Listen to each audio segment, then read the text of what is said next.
গোটা রাজ্যবাসীকে অভিনন্দন।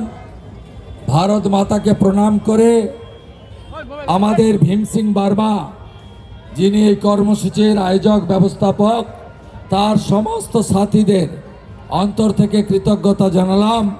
লড়াইয়ের ময়দানে দেখা হবে, দেখা হবে, দেখা হবে, দেখা হবে, দেখা হবে। বাসন্তী পুজো চলছে, মা অন্নপূর্ণা পূজা।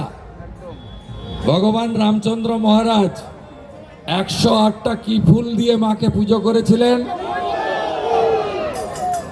মাকে কি ফুল দিয়ে পুজো করেছিলেন? সবাই যেন এটা মাথায় রাখেন। আর কাল রাতে, মাঝরাতে, এখানে আমাদের কর্মীদের নয়, কয়েকটা বাঁশ আটকাতে গেছিল পুলিশ। এমন উত্তর দিয়েছে, বুঝিয়ে দিয়েছে, দিন বদল रहा है, झुकना मत, डरना मत, जोर से बोलो जय श्री राम। भारत माता की, भारत माता की।